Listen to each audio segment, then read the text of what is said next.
अस्सलाम वालेकुम। मेरा नाम है उमर शहजाद और आप देख रहे हैं study in Italy video number 2, जिसमें हम जानेंगे इटालियन एजुकेशन सिस्टम के बारे में इन डिटेल। अगर हम इस वीडियो का आगाज़ करें और इटली की एक यूनिवर्सिटी जो कि यूनिवर्सिटी ऑफ बोलोना है, अगर हम उसको कंसीडर करें, तो इटली में आपके पास 3 तरह की डिग्रीज़ ऑफ़र होती हैं, जो कि मोस्ट ऑफ द यूनिवर्सिटीज़ में पाकिस्तान में भी ऑफ़र होती हैं। फर्स्ट ऑफ ऑल यहाँ पे आपको साइकिल 1 ऑफ़र होती है, जो कि बैचलर्स डिग्री कहलाती है।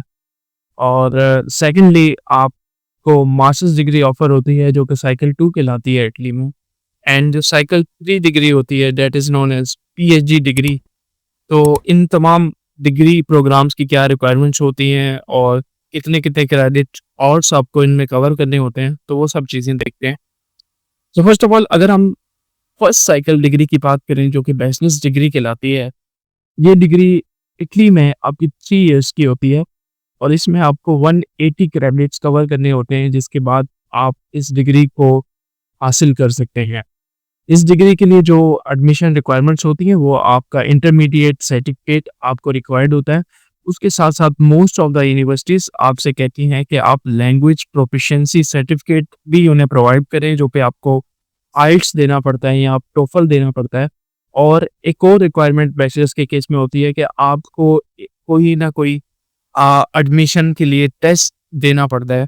ये टेस्ट कोई भी हो सकता है। अगर आप मेडिकल के लिए ऑफ़र अप्लाई कर रहे हैं, तो आपको आईमेट देना पड़ता है, जिसका टेस्ट लाहौर में और डिफरेंट सेंटर्स में कंडक्ट होता है, वहाँ जाके आपको देना पड़ता है।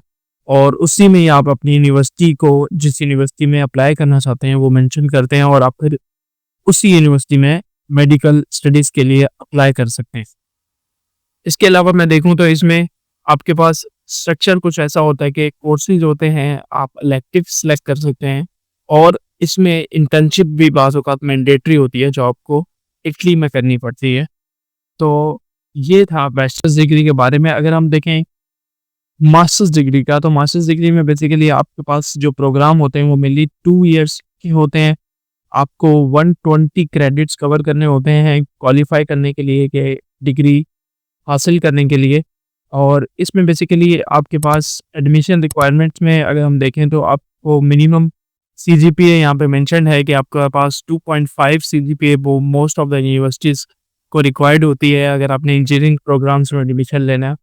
लेकिन आइडियली अगर हम देखा जाए, तो ज़्यादातर जो अच्छी यूनिवर्सिटीज़ हैं, वो 3 से अबव सीजीपीए वाले स्टूडेंट्स को प्रेफ़र करती हैं। तो अगर आपकी 3 से अबव है, तो बहुत अच्छी बात है, बट लेस देन 3 थोड़ी-सी डिफ़िकल्टी हो सकती है एडमिशन सिक्योर करने के लिए। अगर हम देखें, तो इसमें हमारे पास कोर्स वर्क इन्वॉल्व होता है, प्लस आपका थीसिस होता है, जिसमें आपको रिसर्च कंडक्ट करनी होती है।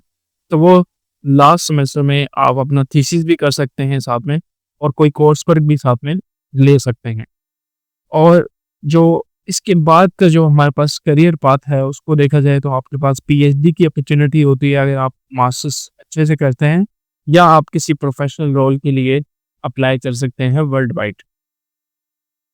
लास्टली अगर हम देखें, पीएचडी का जो साइकिल है हमारे पास, जो थर्ड साइकिल कहलाती है, इस साइकिल में आपके पास ऑब्वियसली आपको 3 इयर्स की प्रोग्राम आपका होता है, और उसमें बाज़ औक़ात एक्सटेंशन भी हो जाती है, because most of the professors आपके रिज़ल्ट से, आपकी रिसर्च से सैटिस्फाइड नहीं होते, तो आपकी फिर एक्सटेंशन होती है और आपको उस प्रोग्राम को कंप्लीट करना होता है as per the professors instructions.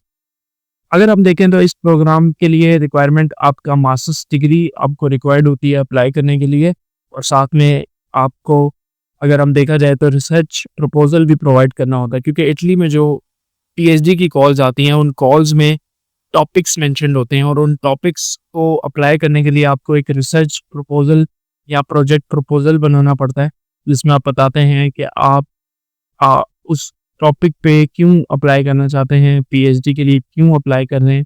तो एक इस तरह से एक स्टेटमेंट ऑफ पर्पस या मोटिवेशन लेटर ही कह लें, लेकिन most of the time project proposal बिल्कुल इन दोनों से डिफरेंट होता है, जिसमें आपको ऑब्वियसली प्रोजेक्ट का इंट्रो, प्रोजेक्ट की जो आप रिसर्च करना चाहते हैं, उसकी क्या मेथोडोलॉजी होगी और किस तरह से आप कंडक्ट करेंगे, और क्या उसके लिए एक्सपेक्टेड रिजल्ट्स हैं। तो ये सब चीज़ें प्रपोज़ल में आ जाती हैं। इसमें बेसिकली आपके पास फंडिंग के ऑप्शन ज़्यादा होते हैं, स्कॉलरशिप आपको मिलती है 1400 यूरो। उसके साथ-साथ आपको असिस्टेंटशिप की जॉब मिल जाए तो वो उसमें भी आपके थोड़ी पैसे थोड़े से स्टाइपेंड मिलता है। उसके अलावा अगर आपको ईयू फंडेड कोई प्रोग्राम या कोई इवेंट मिल जाए तो उसमें भी आप जा सकते हैं। तो लेकिन आजकल जो इटली में पीएचडी हासिल करने वाली जो एक अपॉर्च्युनिटी है वो तो ज़्यादा कॉम्पिटिटिव हो गई है, क्योंकि बहुत सारे स्टूडेंट्स वर्ल्ड वाइड अप्लाई करते हैं और उस पर काफ़ी कंपटीशन होता है। तो अगर आप अप्लाई करें तो आप अपने डॉक्यूमेंट्स को अच्छे से मैनेज करें, उनको बिल्कुल भी लाइट मत लें, क्योंकि बहुत सारे स्टूडेंट्स अप्लाई करते हैं और चांसेस काफ़ी कम होते जा रहे हैं डे बाय डे।